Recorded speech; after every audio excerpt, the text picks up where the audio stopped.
नमस्कार दोस्तों, स्वागत है आपका आज की नई कहानी में।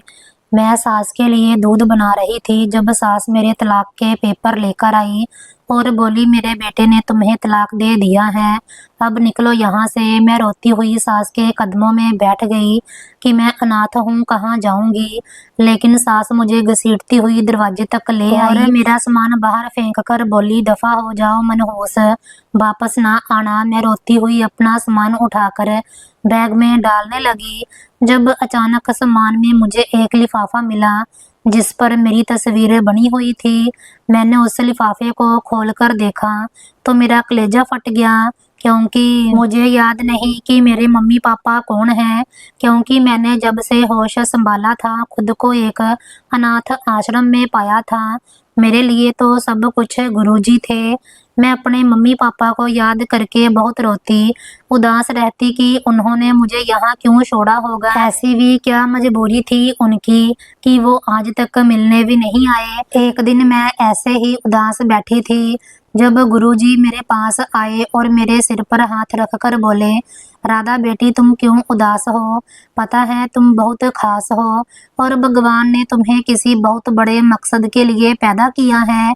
कभी अपने बीते हुए कल पर उदास मत होना।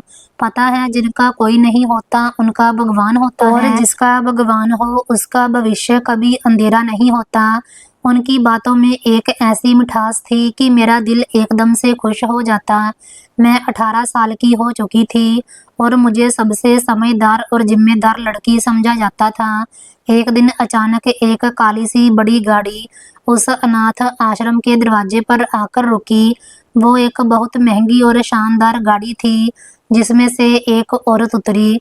उनका नाम सुमित्रा देवी था। उन्होंने कीमती साड़ी पहन रखी थी और उनकी आंखों में एक चश्मा था और दोनों हाथों में चमकते हुए सोने के कंगन खनक रहे थे।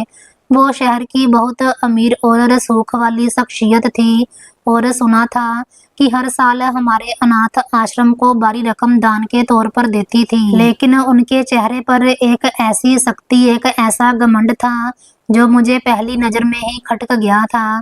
गुरुजी ने बहुत आदर और सम्मान से उनका स्वागत किया और उन्हें अपने ऑफिस में बिठाया। थोड़ी ही देर बाद मुझे ऑफिस में बुलाया गया। मैं डरते डरते ऑफिस में दाखिल हुई। नजरें झुकी हुई थी, दिल धक धक कर रहा था। मैंने धीमी आवाज में नमस्ते किया। सुमित्रा देवी ने चश्मा उतार कर मेज पर मुझे सिर से पैर तक ऐसी गहरी नजरों से देखा जैसे कोई कसाई जानवर खरीदने से पहले उसका मांस और वजन जांच रहा हो। उनकी नजरों में एक अजीब सी नफरत थी। उन्होंने गुरुजी की तरफ देखा और बहुत ठंडे और बिजनेस वाले लहजे में बोली, गुरुजी, मुझे अपने बेटे के लिए बिल्कुल ऐसी ही लड़की चाहिए थी, शांत, सलीके वाली दिखने वाली और सबसे बढ़कर जिसका कोई आगे पीछे ना हो, जो कल को अपने मायके का रोना ना रो सके। आप तो जानते हैं मेरा बेटा अर्जुन अपनी पहली पत्नी की वजह से कितना दुखी है। वो उसे औलाद नहीं दे सकी। बड़े बड़े डॉक्टरों ने जवाब दे दिया है।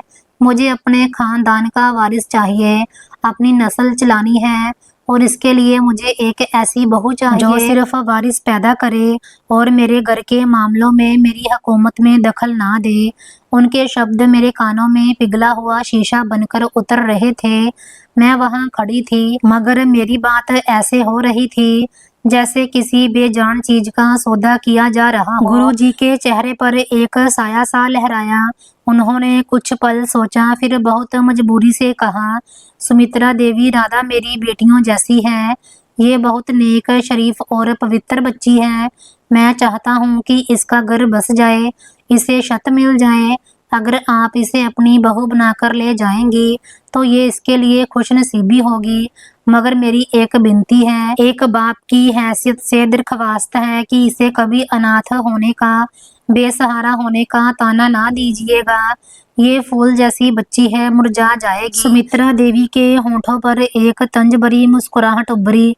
उन्होंने लापरवाही से पल्लू दुरुस्त करते हुए कहा, गुरुजी आप फिक्र ना करें, ये वहाँ राज करेगी, हमारे पास पैसे की कमी नहीं है, ये ऐश करेगी, बस मुझे बारिश चाहिए और कुछ नहीं। मुझे वहाँ खड़े खड़े ऐसे महसूस हो रहा था जैसे मेरी बोली लगाई जा रही हो और मैं बिक चुकी हूँ। मेरी राय, मेरी पसंद नापसंद की कोई अहमियत नहीं थी, बस ये तय पाया क्योंकि मैं अनाथ हूँ, बेसहारा हूँ, लिहाजा मुझे एक अमीर घराने में जाने के लिए, एक शर्त पाने के लिए हर शर्त, हर जिल्लत मंजूर कर लेनी चाहिए। मेरा विवाह बहुत सादगी से अनाथ आश्रम के उसी मंदिर में हुआ और मैं सुमित्रा देवी के आलीशान महल जैसे घर में आ गई।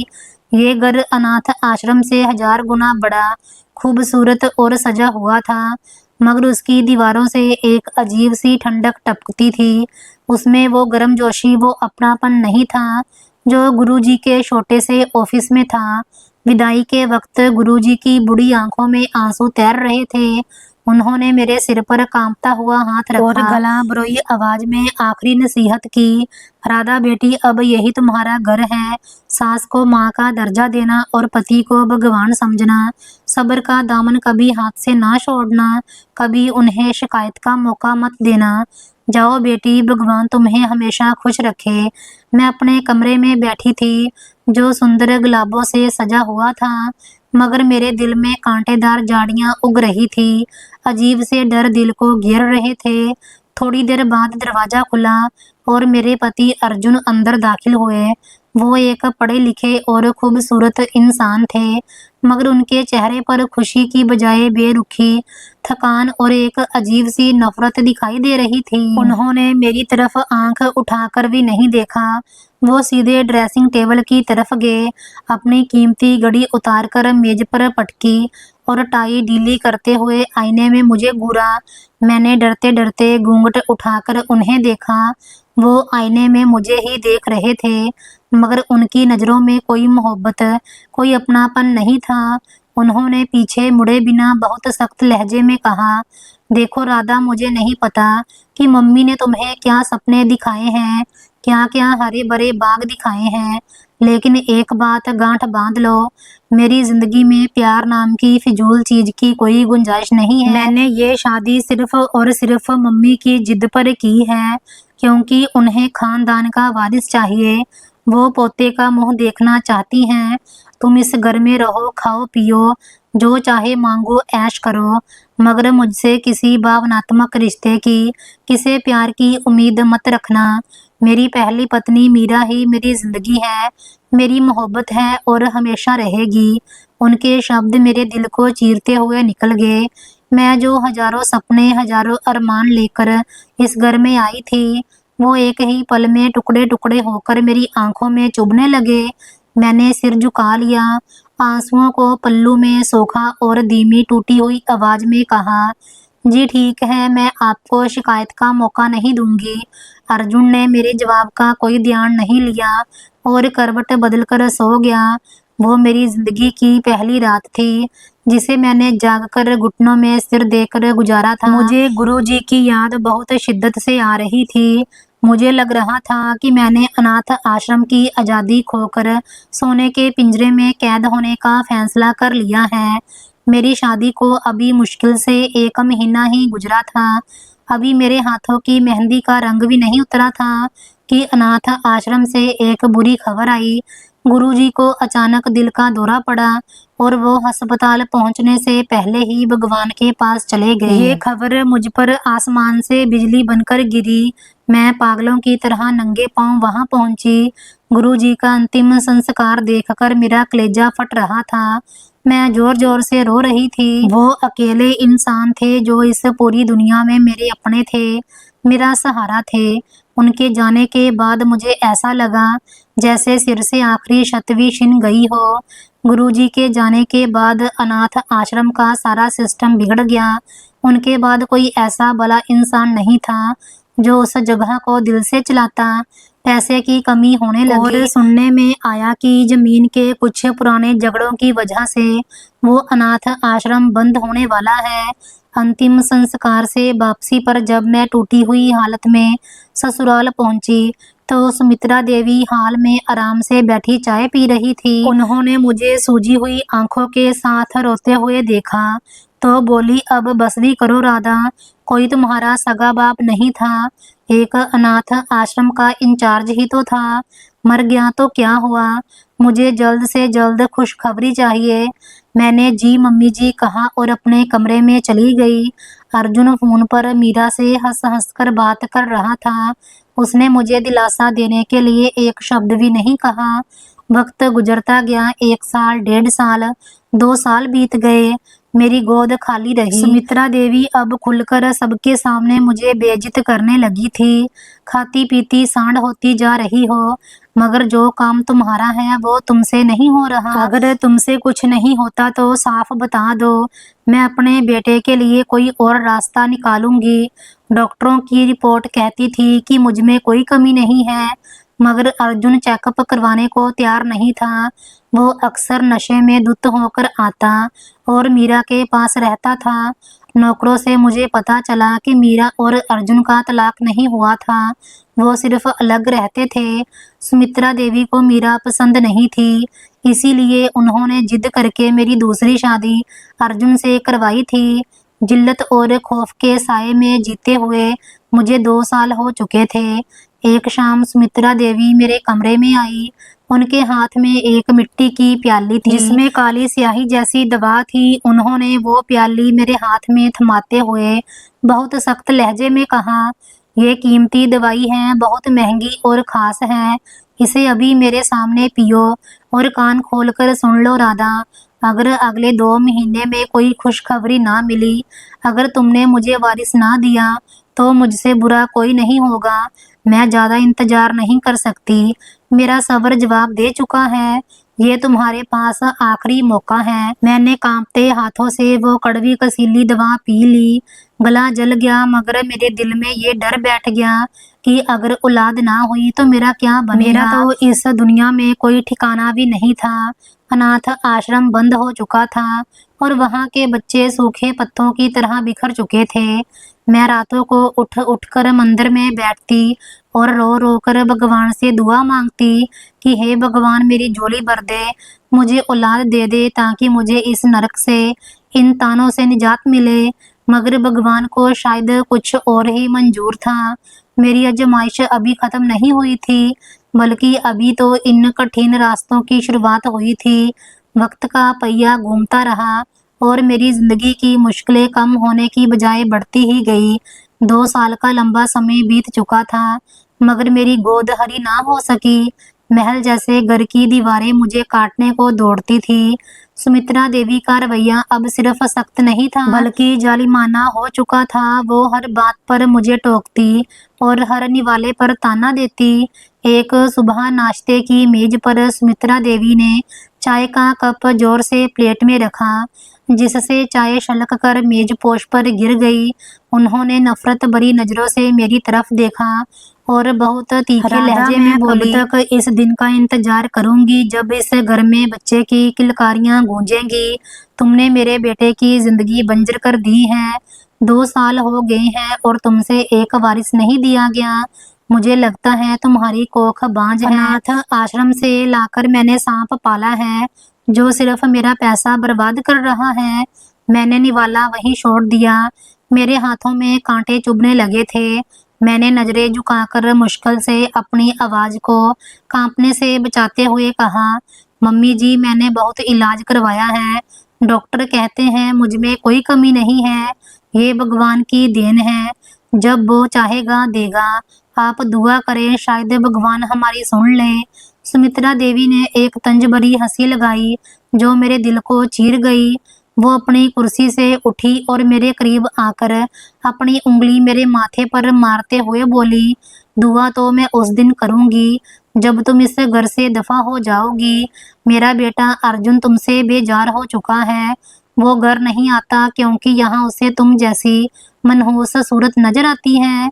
अगर तुमने अब कुछ अरसा मुझे खुशखबरी ना सुनाई तो याद रखना, मैं तुम्हें धक्के देकर निकाल दूंगी। अर्जुन का रवैया भी अब बर्दाश्त से बाहर होता जा रहा था। वो कई कई दिन तक घर ना आता और जब आता तो मुझसे बात करना भी पसंद ना करता। मुझे महसूस हो रहा था कि कोई बहुत बड़ा तूफान मेरी तरफ बढ़ रहा है और मेरे पास सिर छुपाने के लिए कोई छत नहीं है। फिर वो शाम आ गई जिसने मेरी जिंदगी की बची हुई उम्मीद भी खत्म कर दी। अर्जुन घर आया तो वो असामान्य रूप से बहुत खुश था। उसके चेहरे पर वो मुस्कुराहट थी जो मैंने शादी के बाद आज तक नहीं देखी थी। वो सीधा सुमित्रा देवी के कमरे में गया और ऊंची आवाज में उन्हें पुकारा। मैं भी डरते डरते दरवाजे के पास जा खड़ी हुई। अर्जुन ने अपनी माँ के पैर छुए और बहुत खुशी से बोला, मम्मी जी आप दादी बनने वाली हैं। भगवान ने मेरी सुन ली, मीरा उम्मीद से है। डॉक्टर ने कन्फर्म कर दिया है कि वो माँ बनने वाली है। ये सुनते ही मेरे पैरों तले से जमीन निकल गई। मेरा दिमाग चकरा गया। ये कैसे मुमकिन था? मुझे तो बताया गया था कि मीरा औलाद पैदा नहीं कर सकती, इसीलिए मुझे इस घर में लाया गया था। मैं दरवाजे की चौखट पकड़कर रह गई। सुमित्रा देवी की खुशी का कोई ठिकाना ना रहा। उन्होंने अर्जुन का माथा चूमा और नजर उतारते हुए बोली, नजर ना लग जाए मेरे बच्चे, ये तो तुमने बहुत बड़ी खुशखबरी सुनाई है। मेरी नस्ल चल पड़ेगी। मैं जानती थी कि कमी उस मनहूस राधा में है, तुम में नहीं। देख लो, भगवान ने फैसला कर दिया है। मैं अपनी जगह पर पत्थर की मूर्ति बनी खड़ी थी। अर्जुन की नजर मुझ पर पड़ी तो उसके चेहरे के भाव तुरंत सख्त हो गए। वो मेरी तरफ बढ़ा और बहुत कड़वे लहजे में बोला, तुम यहाँ खड़ी क्या कर रही हो? जाओ हमारे लिए मिठाई लेकर आओ, आज मैं बहुत खुश हूँ। तुमने तो मुझे मायूसी के सिवा कुछ नहीं दिया, लेकिन मीरा ने मुझे वो खुशी दी है जिसके लिए मैं तरस रहा था। मैंने कांपती हुई आवाज में सवाल किया, अर्जुन मुझे तो आपने कहा था कि मीरा माँ नहीं बन सकती, फिर ये सब क्या है? क्या मुझसे झूठ बोला गया था? अर्जुन ने मुझे कंधों से पकड़कर झंझोड़ा और गुस्से से बोला, बकवास बंद करो अपनी। डॉक्टर गलत भी हो सकते हैं, भगवान जैसे चाहे नवाज दे। हकीकत ये है कि तुम बांझ हो और वो नहीं। अब मेरे रास्ते से हट जाओ। मुझे अपनी बीवी और बच्चे की फिक्र करनी है। उस रात मुझे समझ आ गया कि इस घर में मेरी हैसियत एक फालतू सामान से ज्यादा कुछ नहीं थी। मुझे जिस मकसद के लिए लाया गया था वो मकसद अब भगवान ने किसी और के जरिए पूरा कर दिया था। मेरा वजूद अब उनके लिए बेकार हो चुका था। अर्जुन का फैसला और सास की नफरत, मीरा की खुशखबरी के बाद घर का माहौल एकदम बदल गया। अर्जुन अब घर बिल्कुल नहीं आता था, बल्कि वो मीरा के साथ ही रहता था। सुमित्रा देवी चाहती थी कि मीरा इस घर में आ जाए ताकि वो अपने पोते को अपनी आंखों के सामने पलता देख सके, लेकिन मीरा ने साफ इनकार कर दिया था। वो नहीं चाहती थी कि वो मेरे साथ एक छत के नीचे रहे। एक दिन अर्जुन घर आया और अपना सामान पैक करने लगा। सुमित्रा देवी घबराकर उसके पास गई और बोली, बेटा ये क्या कर रहे हो तुम? अपना सामान क्यों बांध रहे हो? क्या तुम मुझे छोड़कर जा रहे हो? अर्जुन ने सूटकेस बंद किया और बेरुखी से बोला, मम्मी मीरा नहीं चाहती कि वो राधा के साथ रहे। उसकी तबीयत नाजुक है और मैं उसे किसी तरह की टेंशन नहीं देना चाहता। मैं उसके साथ अलग घर में रहूंगा। जब तक राधा यहाँ है मैं और मीरा यहाँ नहीं आ सकते। सुमित्रा देवी ने ये सुना तो उनका सारा गुस्सा मुझ पर टूट पड़ा। वो मेरी तरफ लपकी और मुझे बालों से पकड़कर घसीटते हुए अर्जुन के पैरों में फेंक दिया। उन्होंने चीख कर कहा, देख लिया इस मनहूस का साया, इसकी वजह से मेरा बेटा मुझसे दूर हो रहा है। ए बेटा तुम इसे तलाक दे दो। जब तुम्हें वारिस मिल गया है तो इस अनाथ की क्या जरूरत है? निकालो इसे घर से ताकि मेरा बेटा मेरे पास वापस आ सके। अर्जुन ने एक नजर मुझ पर डाली। मैं जो जमीन पर गिरी हुई सिसक रही थी, उसकी आंखों में रहम नाम की कोई चीज नहीं थी। उसने सिर्फ इतना कहा, मम्मी मैं अभी मीरा के पास जा रहा हूँ, इस मामले को बाद में देखूंगा। फिलहाल मेरे लिए मीरा और मेरा बच्चा जरूरी है। अर्जुन अपना सामान लेकर चला गया और मैं सुमित्रा देवी के रहमो करम पर रह गई। अर्जुन के जाने के बाद सुमित्रा देवी पागल सी हो गई। उन्हें यकीन हो गया था कि उनके बेटे के घर छोड़ने की एकमात्र वजह मैं हूँ। उन्होंने मेरा जीना हराम कर दिया। अगले कुछ महीने मैंने जिस तकलीफ में गुजारे थे वो मैं शब्दों में बयान नहीं कर सकती। सुमित्रा देवी ने घर के सभी नौकरों को छुट्टी दे दी और सारा घर का काम मुझ पर डाल दिया। वो सुबह सवेरे मुझे उठा देती और रात गए तक काम करवाती। झाड़ू पोछा बर्तन कपड़े सब कुछ मुझे अकेले करना पड़ता। एक दोपहर मैं किचन में फर्श साफ कर रही थी कि सुमित्रा देवी अंदर आई और गीले फर्श पर जानबूझकर पैर रख दिया। उन्होंने मेरे हाथ से पोछा छीना और मेरे मुंह पर दे मारा। ये सफाई की है तुमने? जगह जगह दाग धब्बे हैं। तुम कामचोर हो गई हो, मुफ्त की रोटियां तोड़ना जानती हो।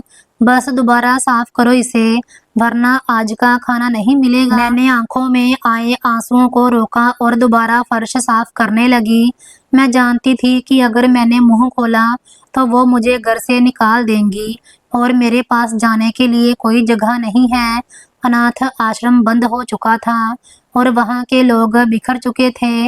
मैं बिल्कुल बेसहारा थी। मैं ये सब इस उम्मीद पर बर्दाश्त कर रही थी कि शायद कभी अर्जुन को मुझ पर रहम आ जाए या सुमित्रा देवी का दिल पिघल जाए, मगर पत्थर कभी नहीं पिघलते।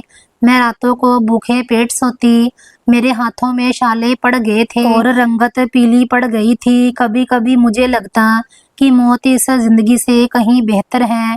मैं आईने में अपना चेहरा देखती तो मुझे वो राधा कहीं नजर ना आती जो कभी गुरुजी की लाडली थी। अब वहाँ एक टूटी हुई हारी हुई औरत थी जिसकी आंखों में बस वीरानी के सिवा कुछ ना था। फिर वो साया दिन भी आया जिसका मुझे डर था। दरवाजे की घंटी बजी और मैं दौड़कर बाहर गई। डाकिया एक लिफाफा लेकर खड़ा था। उसने मुझसे दस्तखत करवाए और लिफाफा मेरे हाथ में थमा दिया। मेरे हाथ कांप रहे थे। मुझे अंदाजा हो गया था कि इसमें क्या है।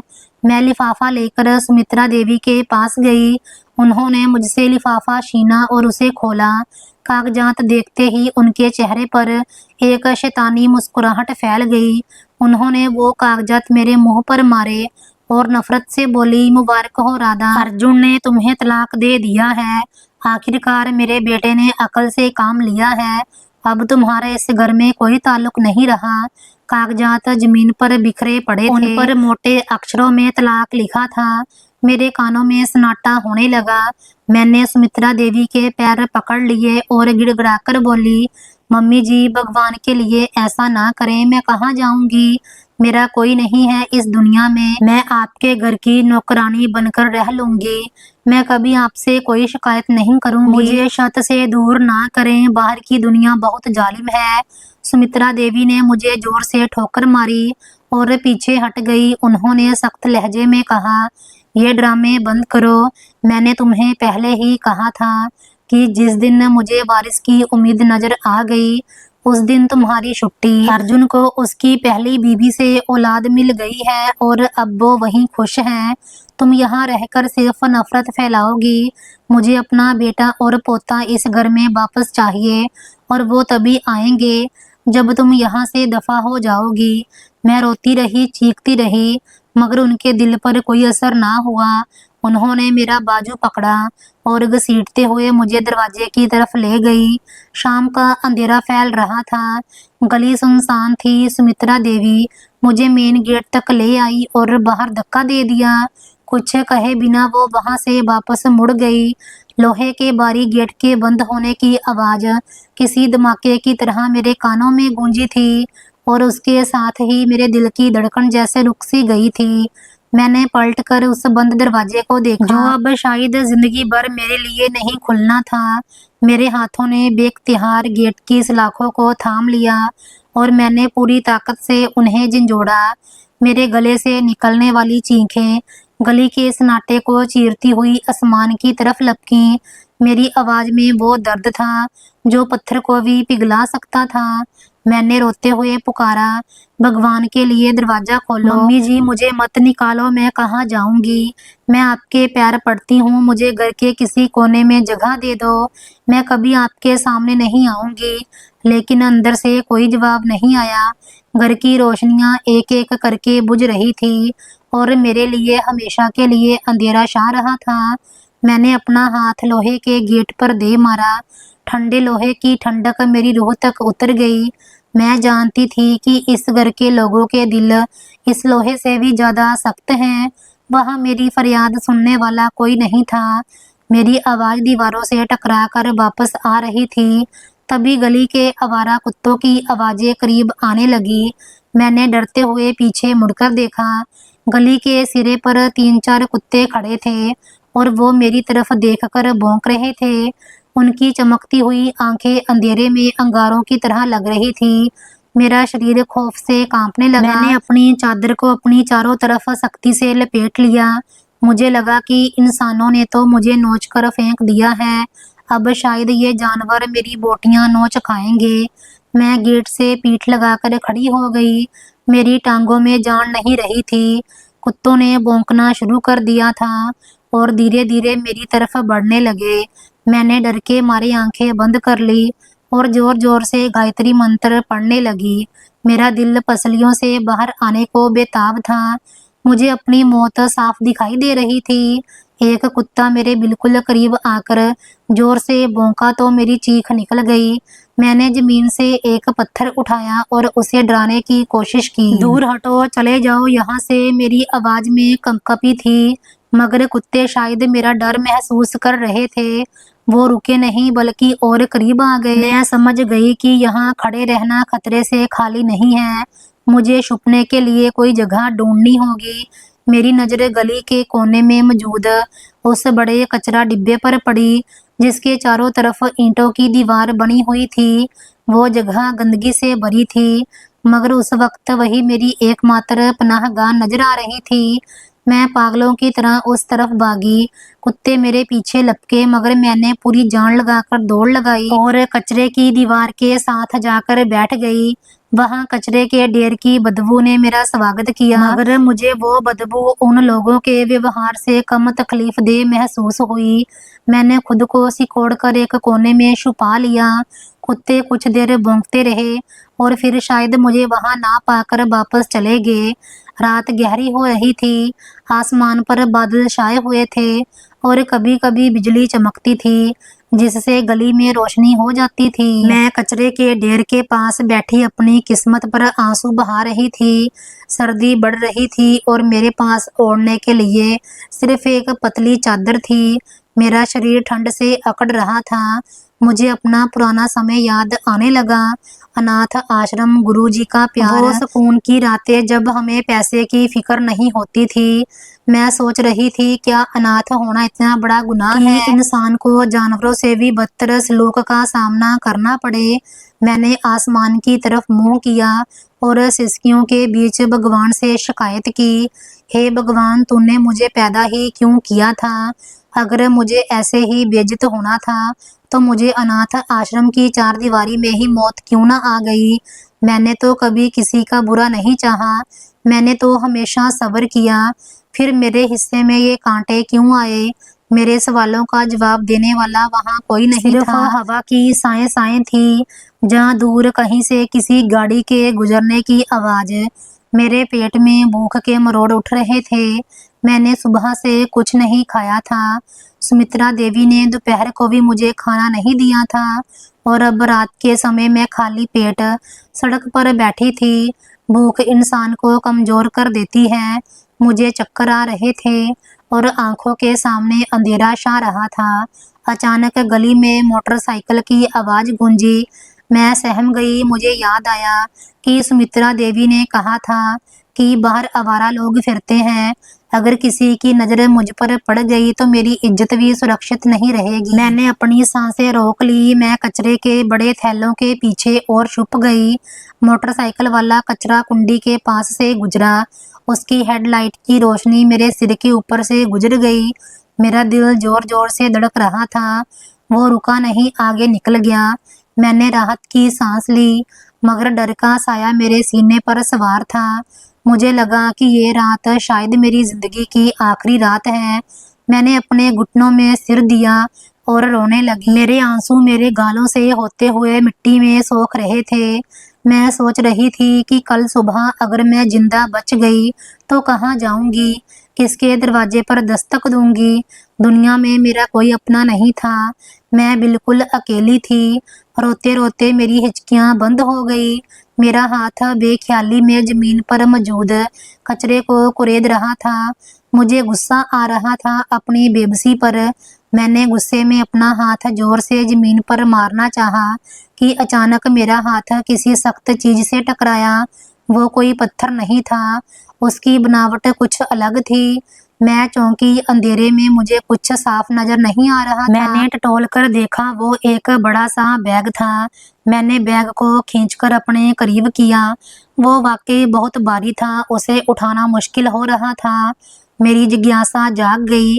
मैंने सोचा शायद इसमें कोई पुराने कपड़े हों जो मैं सर्दी से बचने के लिए ओढ़ सकूं, जहाँ शायद कोई खाने की चीज जो खराब हो चुकी हो। मैंने कांपते हाथों से बैग की चेन टटोली। चेन थोड़ी फंसी हुई थी। मैंने जोर लगाया तो चेन खुल गई। उसी पल बादलों की ओट से चांद थोड़ा सा बाहर निकला और हल्की सी चांदनी कचरा कुंडी पर पड़ी। मैंने बैग का मुंह खोला और अंदर झांका। मेरी सांस गले में अटक गई। मेरी आंखें फटी की फटी रह गई। बैग के अंदर जेवरात के सेट रखे थे, सोने के बारीक कंगन, हार, अंगूठियां और हीरे धीमी रोशनी में भी जगमगा रहे थे। मेरा दिल अब डर के साथ साथ एक अनजानी घबराहट से भी भर गया था। इतना सोना, इतनी दौलत इस कचरे के ढेर में क्या कर रही है? यकीनन ये किसी चोर या डाकू का काम है। उन्होंने इसे यहाँ छुपाया होगा ताकि बाद में ले जा सकें। मेरे दिमाग में एक धमाका हुआ। शैतान ने कान में कहा, राधा, ये तुम्हारी किस्मत है। भगवान ने तुम्हारी सुन ली है। ये बैग उठाओ और यहाँ से भाग जाओ। इतनी दौलत है कि तुम पूरी जिंदगी ऐश कर सकती हो। तुम्हें किसी के आगे हाथ फैलाने की जरूरत नहीं पड़ेगी। ये तुम्हारे दुखों का इलाज है। मेरा हाथ बैग के हैंडल पर मजबूत हो गया। मैं उसे लेकर भागने ही वाली थी कि अचानक मेरे कानों में गुरुजी की आवाज गूंजी, बेटी, ईमानदारी इंसान का सबसे बड़ा गहना है। भूखे रह लेना, मगर कभी गलत का निवाला मत खाना। जिस चीज पर तुम्हारा हक ना हो वो तुम्हारे लिए आग है। मैं वहीं जम गई। मेरे हाथ ढीले पड़ गए। नहीं, मैं चोर नहीं बन सकती। मैं अनाथ जरूर हूँ, बेसहारा जरूर हूँ, मगर मैं बेईमान नहीं हूँ। ये माल जिसका भी है उसकी अमानत है।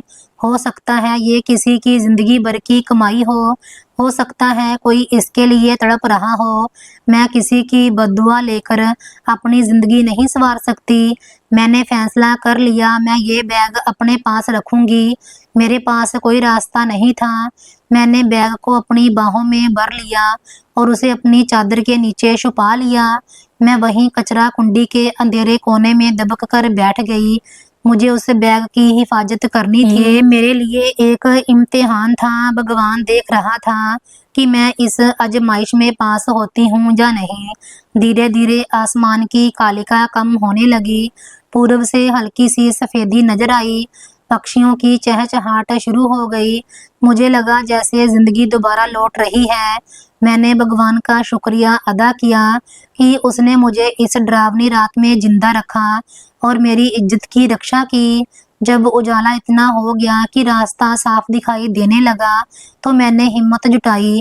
मेरे पैर सुन्न हो चुके थे और शरीर में दर्द था। मैंने बैग को मजबूती से थामा और कचरा कुंडी से बाहर निकली। गली में अभी भी सन्नाटा था, मगर अब वो डरावना नहीं लग रहा था। मैंने अपनी चादर को ठीक किया और बैग को उसमें अच्छी तरह छुपा लिया ताकि किसी की नजर ना पड़े। मुझे मालूम था कि पुलिस स्टेशन जहां से 2 किलोमीटर दूर है। मेरे पास किराए के पैसे नहीं थे, इसीलिए मुझे पैदल ही जाना था। मैं लड़खड़ाते कदमों से चलने लगी। भूख और प्यास से बुरा हाल था, मगर मेरा इरादा पक्का था। रास्ते में लोग मुझे अजीब नजरों से देख रहे थे।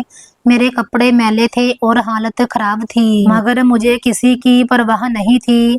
मेरी मंजिल तय थी। चलते चलते मेरे मन में तरह तरह के डर आ रहे थे। अगर पुलिस ने मुझे ही चोर समझ लिया तो, अगर उन्होंने मेरी बात का यकीन ना किया तो। लेकिन फिर मैंने सोचा कि सच में बड़ी ताकत होती है, भगवान सच्चों का साथ देता है। मैंने तो चोरी नहीं की, मैं तो नेकी करने जा रही हूँ। थाने की इमारत नजर आने लगी। मेरे दिल की धड़कन तेज हो गई। वहां गेट पर सिपाही खड़े थे। मैंने गहरी सांस ली, भगवान का नाम लिया और थाने के गेट की तरफ बढ़ गई। मुझे नहीं मालूम था कि अंदर मेरे साथ क्या होने वाला है, मगर मुझे इतना यकीन था कि मैंने जमीर का सौदा नहीं किया। ये बैग जिसका है उस तक पहुंच कर रहेगा। मैं गेट से अंदर दाखिल हुई तो सामने दो पुलिस वाले कुर्सियों पर बैठे चाय पी रहे थे। उन्होंने मुझे अंदर आते देखा तो उनकी नजरों में सवाल उभरे। मैं सीधा उनके पास गई और बिना रुके बोली, नमस्ते भाई साहब। एक पुलिस वाले ने चाय का कप नीचे रखा और मेरी तरफ ऊपर से नीचे तक देखा।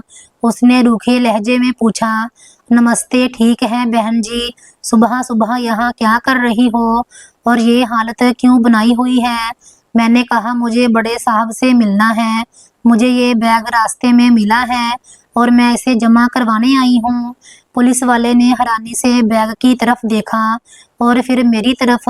थाने के बरामदे में खड़े दोनों सिपाही मेरी तरफ देखकर ऐसे हंस रहे थे जैसे मैं कोई मजाक हूँ। उनमें से एक सिपाही ने अपनी कुर्सी से उठकर मेरे करीब आते हुए तंज भरे लहजे में कहा, बहन जी, ये शराफत का ड्रामा बंद करो और सीधी तरह बताओ इस बैग में क्या है। अगर तुमने खुद नहीं बताया तो हम छीन कर भी देख सकते हैं। हमारे पास और भी तरीके हैं सीधा करने के। मैंने एक कदम पीछे हटाया और अपनी पूरी हिम्मत जमा करके कांपती हुई मगर मजबूत आवाज में कहा, मैं आपसे बात नहीं करना चाहती। मुझे बड़े साहब के पास ले चलो। ये किसी की अमानत है और मैं सिर्फ उन्हीं के हवाले करूंगी जो उसका जिम्मेदार है। मेरी बात सुनकर दूसरा सिपाही भी उठ खड़ा हुआ। उसके चेहरे पर गुस्से के निशान साफ थे। वो आगे बढ़ा और मेरा बाजू पकड़ने की कोशिश की। बड़ी आई ईमानदार, अभी पता चल जाएगा कि ये तेरा है, जहाँ तूने किसी सेठ के घर डाका डाला है। लगता है रात भर की छुपाई हुई चोरी हजम नहीं हो रही, इसीलिए यहाँ ड्रामा करने आ गई हो। मेरा दिल गले में अटका हुआ था। मुझे लगा आज मेरी इज्जत और जान दोनों नहीं बचेंगी। मैंने जोर से चीख कर कहा, हाथ मत लगाना मुझे, मैं चोर नहीं। भगवान के लिए मुझे इंस्पेक्टर साहब से मिलवाओ। मेरा शोर सुनकर अंदर कमरे का दरवाजा खुला और एक रौबदार शख्सियत बाहर निकली। ये इंस्पेक्टर साहब थे। उनकी वर्दी पर लगे सितारे चमक रहे थे। उन्होंने सख्त नजरों से सिपाहियों को देखा और फिर मेरी तरफ ध्यान दिया। क्या तमाशा लगा रखा है यहाँ? कौन हो तुम लड़की और क्यों शोर मचा रही हो? मैंने जल्दी से आगे बढ़कर नमस्ते किया और कांपती आवाज में बोली, सर, मैं एक बहुत बड़ी मुसीबत में हूँ। मुझे कचरा कुंडी से ये बैग मिला है जिसमें करोड़ों के जेवरात हैं। मैं इसे यहाँ जमा करवाने आई हूँ ताकि ये इसके असल मालिक तक पहुँच सके। इंस्पेक्टर ने चौंक कर मेरी तरफ देखा और फिर बैग की तरफ। उन्होंने इशारे से मुझे अंदर आने को कहा।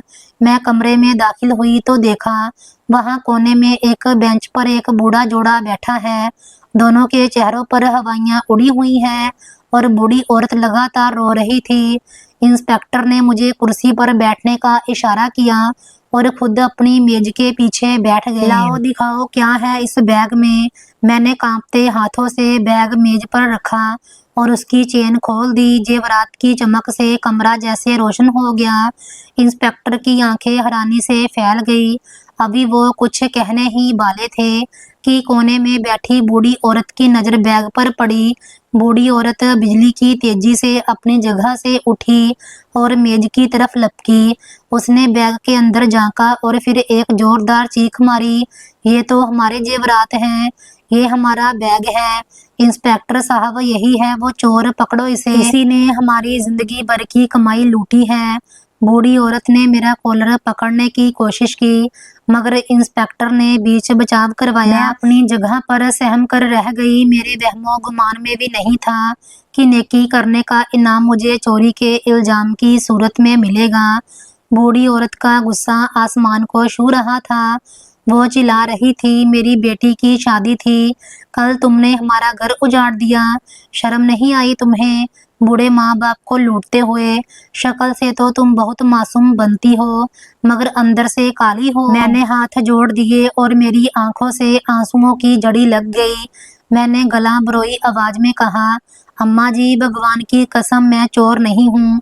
अगर मैं चोर होती तो खुद चलकर थाने क्यों आती। मैं तो ये जेवरात लेकर भाग सकती थी। मेरे पास तो किराए के पैसे तक नहीं है। फिर मैं ये करोड़ों का सोना लेकर यहाँ क्यों आती। जरा सोचो तो सही। मेरी इस बात में ऐसा दर्द और सच्चाई थी कि कमरे में एकदम खामोशी छा गई।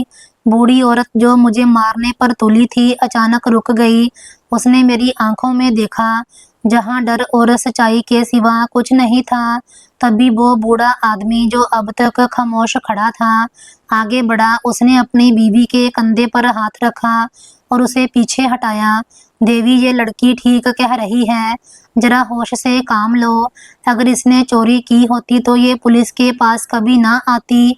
चोर कभी खुद अपना माल वापस करने नहीं आते। बूढ़े आदमी ने इंस्पेक्टर की तरफ देखा और विस्तार से बताया, इंस्पेक्टर साहब, ये बैग हमारे घर से ही चुराया गया था।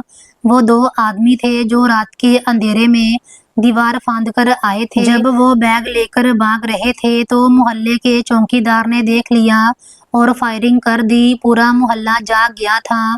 वो अपनी जान बचाने के लिए अंधाधुंध भागे थे।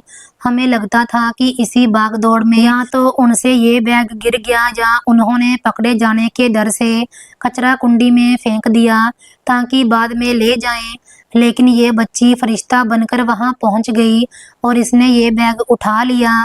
इंस्पेक्टर ने गहरी सांस ली और सिर हिलाते हुए कहा, बुजुर्गों, आप सही कह रहे हैं। अगर ये लड़की ना लाती तो शायद वो चोर अब तक ये माल ठिकाने लगा चुके होते।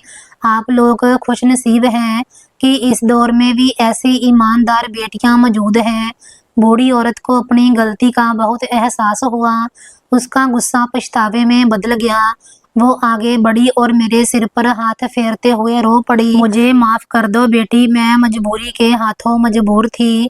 मेरी बेटी की विदाई सिर पर है और घर लूट चुका था। मैं होश खो बैठी थी। तुमने हम पर बहुत बड़ा एहसान किया है। कार्रवाई पूरी होने के बाद इंस्पेक्टर ने बैग उनके हवाले कर दिया। बूढ़े जोड़े ने मेरा शुक्रिया अदा किया। उनके चेहरों पर अब सुकून था और आंखों में मेरे लिए इज्जत थी। मैंने उन्हें नमस्ते किया और दरवाजे की तरफ कदम बढ़ाए। मेरा काम खत्म हो चुका था। अब मुझे दोबारा उसी सड़क पर जाना था जहां सिवाय धूल और मिट्टी के मेरा कुछ नहीं था।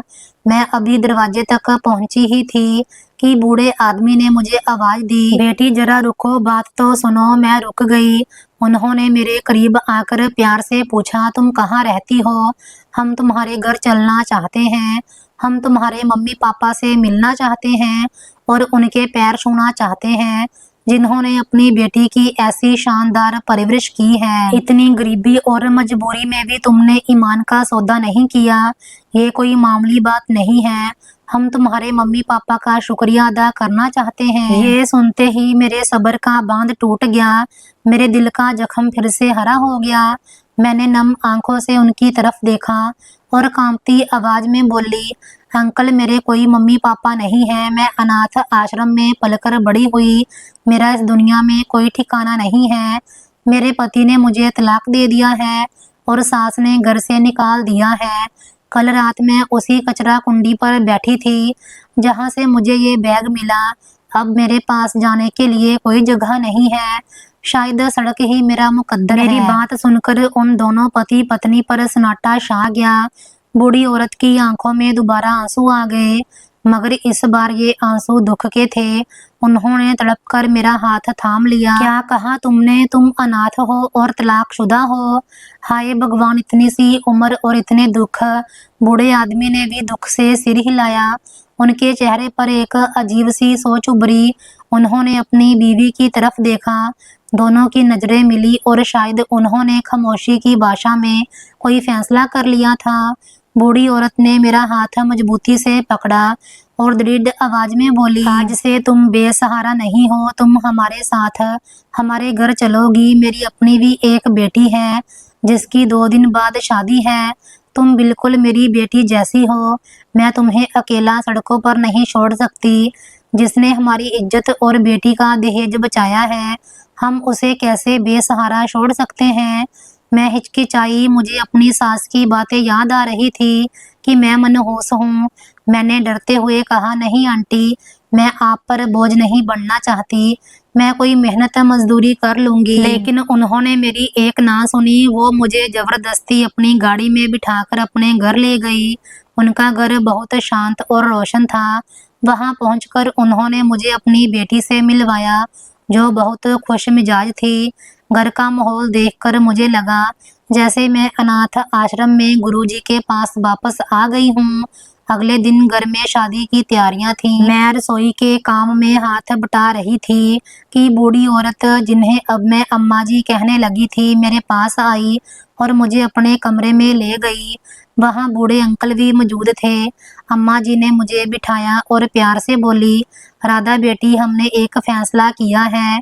हमारा एक बेटा है शिवांश, वो विदेश में रहता है और अपनी बहन की शादी के लिए कल ही वापस आया है। वो बहुत नेक और समझदार लड़का है। हमने उसे तुम्हारी सारी कहानी और तुम्हारी ईमानदारी के बारे में बताया है। वो तुम्हारे किरदार और तुम्हारी सच्चाई से बहुत प्रभावित हुआ है। हम चाहते हैं कि तुम हमारी बहू बन जाओ। क्या तुम हमारे बेटे से शादी करोगी? मैं हैरानी से उन्हें देखने लगी। मुझे अपने कानों पर यकीन नहीं आ रहा था। कहाँ मैं सड़क पर पड़ी हुई एक ठुकराई हुई औरत और कहाँ पे इज्जतदार घराना। मैंने सिर झुका लिया और रोते हुए कहा, अम्मा जी, मैं एक तलाकशुदा औरत हूँ। क्या आपका बेटा मुझे कबूल करेगा? तभी दरवाजा खुला और एक पढ़ा लिखा नौजवान अंदर दाखिल हुआ। ये उनका बेटा शिवांश था। उसने बहुत आदर से कहा, मैडम, इज्जत और बेइज्जती भगवान के हाथ में है। जो औरत करोड़ों की दौलत को ठोकर मारकर अपनी ईमानदारी पर कायम रह सकती है, उससे ज्यादा कीमती हीरा कोई नहीं हो सकता। मुझे गर्व होगा कि अगर आप मेरी जीवन साथी बनना कबूल करें। शिवांश की बात ने मेरे दिल में मौजूद सारे शक खत्म कर दिए। मैंने भगवान का शुक्रिया अदा किया, जिसने मुझे इतनी बड़ी आजमाइश के बाद इतना बेहतरीन इनाम दिया था। अगले दिन उसी घर में 2 शादियां हुई, एक उनकी बेटी की और एक मेरी। जब मैं दुल्हन बनकर स्टेज पर बैठी तो मुझे अपनी पिछली जिंदगी किसी बुरे सपने की तरह लग रही थी। कुछ समय बाद पता चला कि मीरा किसी आशिक के साथ भाग गई थी। मेरी सास सुमित्रा देवी इस दुख और बेइज्जती को ना सहते हुए दुनिया से चली गई थी और मेरे पहले पति अर्जुन को कोई मानसिक बीमारी हो गई थी। मुझे ये सुनकर खुशी नहीं हुई, ना ही कोई दुख। मैं अब इन सब से आगे निकल चुकी थी। शिवांश ने मुझे वो इज्जत और मुकाम दिया जिसका मैंने कभी सपना भी नहीं देखा था। मेरे सास ससुर मुझे अपनी बेटियों से भी बढ़कर प्यार करते थे। मुझे समझ आ गया था कि भगवान इंसान से कोई चीज वापस नहीं लेता जब तक कि उसे उससे बेहतर चीज ना देनी हो। मेरा तलाक, मेरा घर से निकलना, वो कचरा कुंडी, वो बैग, ये सब एक जंजीर की कड़ियां थीं जो मुझे मेरी असली मंजिल तक ले आई। अगर मैं उस रात उस कचरा कुंडी के पास ना बैठती और अपनी नीयत खराब कर लेती तो शायद आज मैं जेल की सलाखों के पीछे होती, जहाँ जमीर की कैदी बनकर जी रही होती। मेरी ईमानदारी ने मुझे एक ऐसे घर की मालकिन बना दिया था जहाँ पैसे से ज्यादा मोहब्बत और इज्जत थी। सच कहते हैं कि अंधेरी रात के बाद सवेरा जरूर होता है और सब्र करने वालों का साथ भगवान खुद देता है। ये मेरी कहानी है, एक अनाथ लड़की की कहानी जो एक कचरे के ढेर से उठकर इज्जत के तख्त तक पहुंची। सो दोस्तों, अगर आप लोग राधा की जगह होते तो क्या करते? अपनी राय कमेंट बॉक्स में जरूर दें। कहानी पसंद आई हो तो वीडियो को लाइक, शेयर और चैनल को सब्सक्राइब जरूर करें।